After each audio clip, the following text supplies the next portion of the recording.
Hello and welcome to yet another episode of the economy segment, the PT special revision series, and this is the 6th episode in line.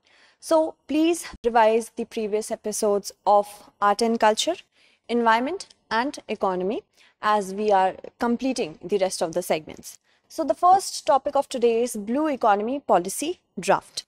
What is blue economy? Blue economy is an economy that is dependent on the aquatic ecosystem of the world, and it aims to enhance the livelihood of those who are dependent on the blue economy in a sustainable manner so that it does not harm the ecosystem. That is blue economy. Blue economy, the word of blue economy, was the first time ever coined in the year 2010 by Gunter Pauli. In his book, The Blue Economy, 10 years, 100 innovation, 100 million job. So that was in the year 2010. And since the last 10 years, as we see, so much of has been achieved by the ocean ecosystem. And a lot of people, especially in a coastal country like India, are dependent on blue economy. So it is important that a draft is prepared. So it includes ocean resources, man-made infrastructure existing in the maritime domain, shipping and coastal areas as well. The draft blue economy policy has been prepared by the Ministry of Earth Sciences. You could get confused if I would have put Ministry of Shipping, but it's Ministry of Earth Sciences in the view of Maritime India Vision of 2030. So the Maritime India Vision, which was launched in November 2020 at the Maritime India Summit, it wants to focus on an integrated development and boosting the sunrise sector. As maritime is a sunrise sector, it is rapidly increasing. Those sectors are known as sunrise sector. So in order to boost the ecosystem's responsibility of human beings towards the aquatic ecosystem, along with increasing livelihood, it wants the Maritime India Vision of 2030 wants a 10-year blueprint of having a proper funding procedure, the implementation procedure, as well as sustainability. So it provides for, first, a funding, Maritime Development Fund, which is there with a corpus of 25,000 crore. Okay. And according to Indian Ports Act, a Port Development Authority will also be developed for an integrated approach towards the development and integration and interconnection of ports. And it is aimed at utilizing the country's existing ocean resources, emphasis on promoting the contribution of blue economy to the GDP, which is 3 to 5%. 3 to 5%. Also, the focus has been made on the welfare of the coastal community, conservation of marine biodiversity, security of maritime zone, and resources at the center. So, resources which are built at the center also include blue economy to be one of the 10 dimensions of national growth. If we talk about its contributions in the environment, 30% of carbon dioxide is sequestered or absorbed by the oceans.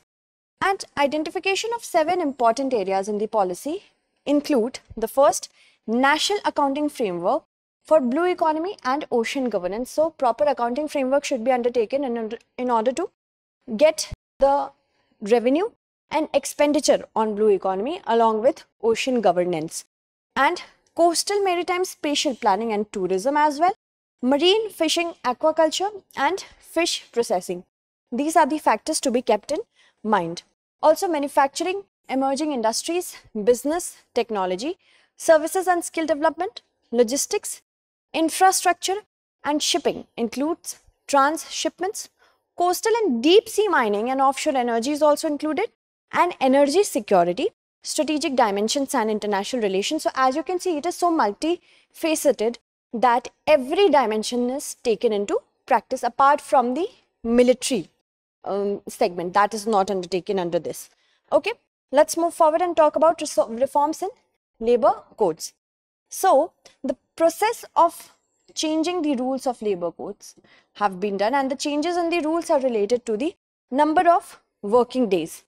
The option is to set the number of working days to 4. Also, option is to maintain 48 working hours in a week. These are important factors to be kept in mind. And some states will also prepare draft of new rules at their own level. States have been given freedom to prepare a draft at their own level, so that's not an issue. Provision of free medical checkup for workers is also there, along with the employees' state insurance corporation's responsibility for this. So who will take the responsibility? Employees State Insurance Corporation. Also, one thing to be kept in mind, Employees State Insurance Corporation, it was established in the year 1948 by the Employees State Insurance Corporation Act of 1948. It is run by the state and it gives social service to the individuals and the members of that individual, family members of that individual, who earn less than rupees 25,000 a month. Moving on, in case of 4 working days, 3 days will be paid leave, and the eShram web portal has also been launched. This is for unorganized sector. eShram portal for unorganized sector.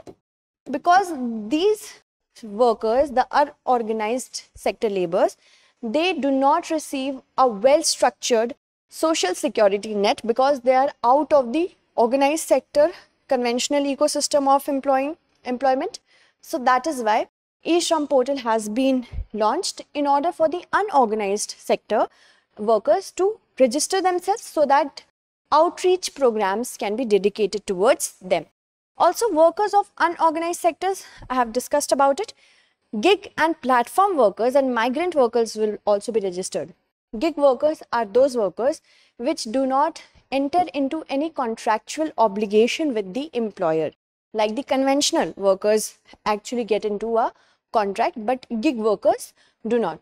So, because of the lack of proper contract, it is very difficult for social services and social programs to reach them. Platform workers are those workers who provide their services with the help of online platforms such as Uber, such as Swiggy and Zomato. And migrant workers are those workers who keep on moving from one place to another in search of employment. Moving on, 1 year free insurance cover in case of accident and disability. And the insurance cover is under Pradhan Mantri Suraksha Bima Yojana. Pradhan Mantri Suraksha Bima Yojana is a social security scheme launched in the year 2015 to register individuals to be providing them insurance facilities between the age group of 18 to 70. Okay, moving forward, amendment in CSR rules. Now we will discuss this. What is CSR? Corporate Social Responsibility.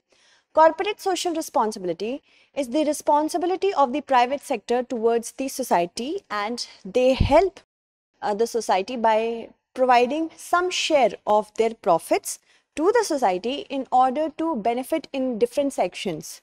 It can be education, it can be water and sanitation, it can be anything which provides benefits to the society. So changes have been done in the rules issued under the Companies Act of 2013. Keep this in mind. Here it could be Companies Act of 1956, but no, it is Companies Act 2013. New rules are companies are allowed to take multi-year projects. Companies can take projects which span for more than 1 year.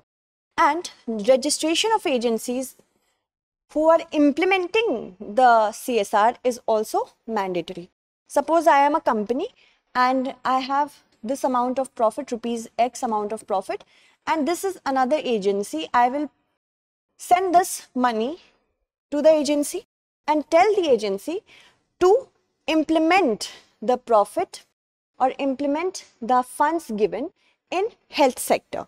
So this implementing agency will also need to get registered.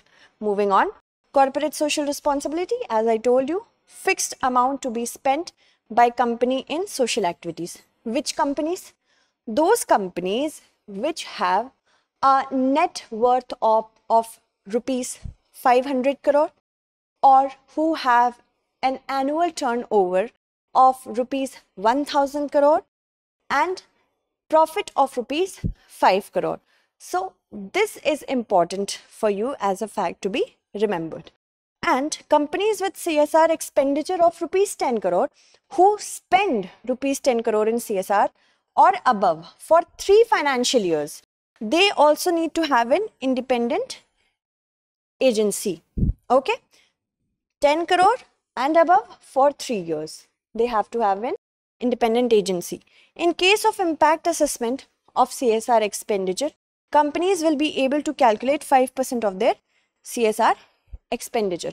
Okay, moving forward, most companies spend CSR through implementing agencies. Okay, we have told you about the concept of implementing agency, and penalty on defaulting company and the officer is given under CSR only. Now companies will be able to run CSR projects only from a Section 8 company as or a registered public charitable trust. If they have to hire any agency, they have to only get a Section 8 company. What is a Section 8 company?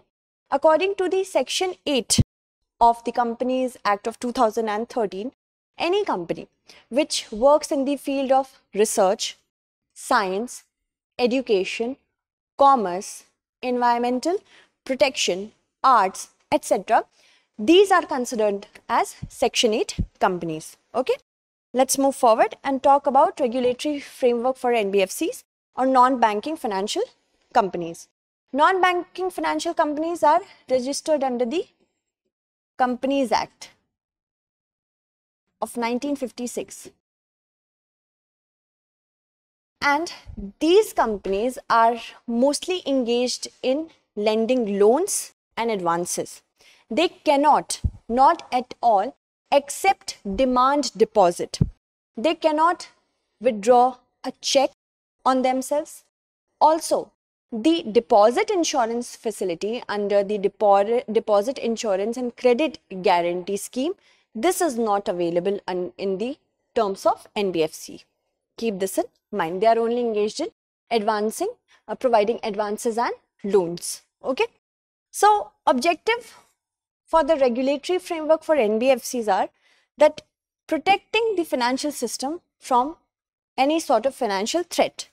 And RBI has released a consultation paper for a strong framework. Along with regulatory and supervisory framework for NBFCs, it should have a 4-tier structure, means a 4-level structure, along with base layer, middle layer and upper layer and top layer. Here are the different sort of layer. And NBFC BL can be placed in the lower layer. Non-systemically important NBFCs to be included. Not systemically important means not very, if they fail, they won't have a lot of threat to the financial stability. Systemically important banks and NBFCs are those which, if fail, it will lead to a catastrophic event in the financial structure. Minimum regulatory interference will be done in the bottom layer. Also, systemically important NBFCs, deposit taking NBFCs, these will be placed in middle layer. Regulations in this layer will be somewhat stricter than the base layer. Okay. Then comes the plan to include those NBFCs in the upper layer which are considered to be systemically important, not systematically, systemically important. And for NBFCs, it has been planned to increase the limit of their systemic importance from rupees 500 crore to rupees 1000 crore. Also, in case of non-performing assets provision, to reduce the limit from 180 days to 90 days. Moving forward, Central Board of Direct Taxes launches e-portal, and the purpose is from preventing tax evasion. Okay. And complaints can also be filed on Benami property and foreign undisclosed properties. You can take a screenshot. Okay? And big step in preventing tax evasion and e-governance. PAN or Aadhaar card holders can make complaints. Complaints will be based on violation of Income Tax Act. So the keywords here are complaints will be based on Income Tax Act. Link it with the Central Board of Direct Taxes, which works under the income, which actually works to collect direct tax such as income tax. And PAN or Aadhaar card holders can make complaints. Then tax evasion is the keyword here. This portal is for preventing tax evasion and increasing e-governance as well. Central Board of Direct Taxes, it is a statutory body and it works under the Department of Revenue, Ministry of Finance. It has been established by the Central Board of Revenue Act of 1963. So before this, Central Board of Revenue 1924, yes, 1924. This act provided for only Central Board of Revenue. Only Central Board of Revenue was there. But with the Act of 1963, the division and bifurcation happened. Two different boards came into place. Central Board of Direct Taxes along with Central Board of Indirect Tax and Custom. Okay. So just revising it. CBDT is a statutory body, works under the aegis of Department of Revenue, Ministry of Finance. It was established by the Central Board of Revenue Act 1963. Before that, in 1924, by the Act of 1924, there was only Central Board of Revenue. But then when 1963 Act came into place, a division or bifurcation happened and Central Board of Direct Taxes and Central Board of Indirect Tax and Customs came into place. So Central Board of Direct Tax, it collects revenues basing on different direct tax such as income tax, wealth tax, gift tax. Alright, moving forward. So black money or undisclosed foreign income and assets and imposition of tax Act and Prevention of Benami Transaction Act. These are the important key taxes. Okay, key tax acts. Payment Infrastructure Development Fund. Let's talk about it. Now, guidelines have been issued for Payment Infrastructure Development Fund scheme, which has the objective to encourage digital payments. Okay, and more focus has been given to the northeastern areas because they lack presence in the digital integration system when it comes to payment. And use of funds for the purpose of subsidizing banks and non-banks for setting up payment infrastructure is given here, and an advisory council headed by Deputy Governor B.P. Kanungo was constituted to manage the fund.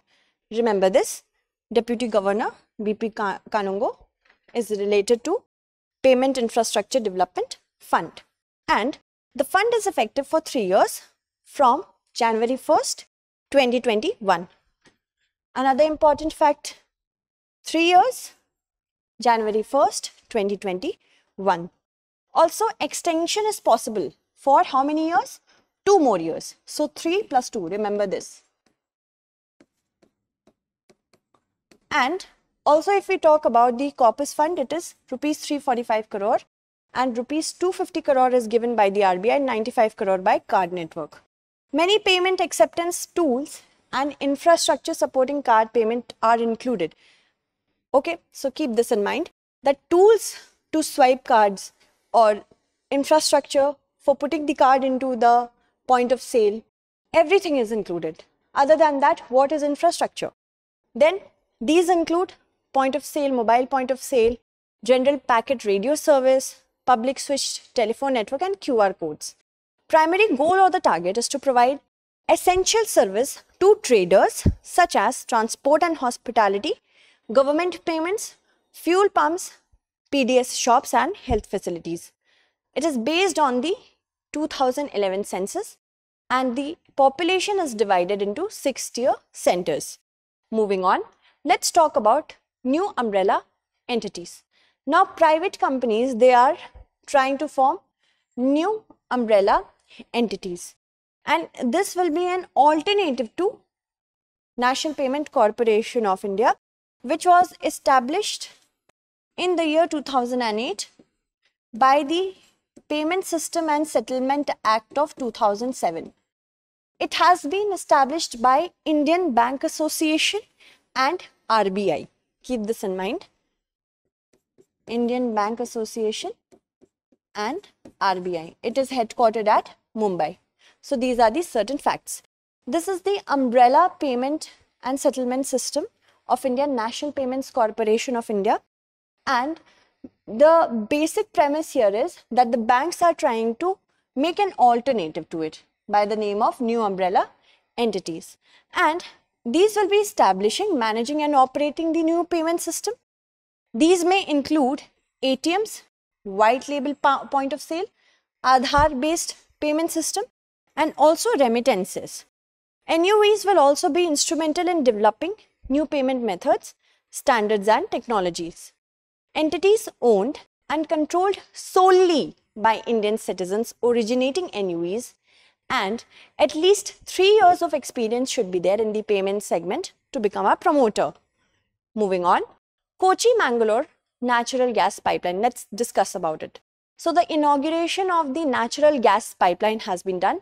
It is a 450 kilometer LNG pipeline. It has been manufactured by Gas Authority of India or GAIL. Okay. Also, the promise is to provide 10,000 CNG stations and lakhs of PNG domestic connection. The mention of one nation, one gas grid for seamless flow of energy. Also, this is a big initiative of the government towards making the country as a gas-based economy. And target is to increase the share of natural gas. Keep this in mind. Natural gas's share is to be increased in the energy sector from existing 6% to 15% by the year 2030. Again, take a screenshot. By which year? 2030, from 6% to 15%, the share of natural gas is to be increased. And the first interstate pipeline service, it was started in the year 1978. Expansion of 15,000 kilometers of LNG gas pipeline by 2014 happened, and work on laying a gas pipeline of 16,000 kilometer length since 2014. Major gas pipeline projects in India are Jagdishpur-Bokaro-Dhamra project, Northeast Region Gas Grid, Kochi-Kuttanad, Bengaluru pipeline project. Moving on, let's talk about Insurance Ombudsman Amendment Rules 2020. Now, the amendment rules came into force, and these are amendment to the rules of the year 2017. In order, why it has been done? In order to improve the functioning of Insurance Ombudsman system. That means the grievance redressal mechanism is to be strengthened. Then government's intention to solve the problem related to insurance services in time and at a low cost. Its draft came out in the year 2020. The scope of complaints before Insurance Ombudsman have expanded, because earlier complaints were made only on disputes related to service of insurers, agents and their intermediaries. Now, insurance brokers have also been brought under the purview of Ombudsman. So, remember, earlier insurance brokers were not taken into accountability, but now according to the amendment rules, they have also been included. And policyholders now have the option of making complaints through electronic means, arrangement of grievance management system, option to listen through video conferencing as well. So this is the step forward to Digital India. Also, the Insurance Ombudsman mechanism was earlier under what? Executive Council of Insurers. And the name has changed now to Council for Insurance Ombudsman. Please remember this, okay?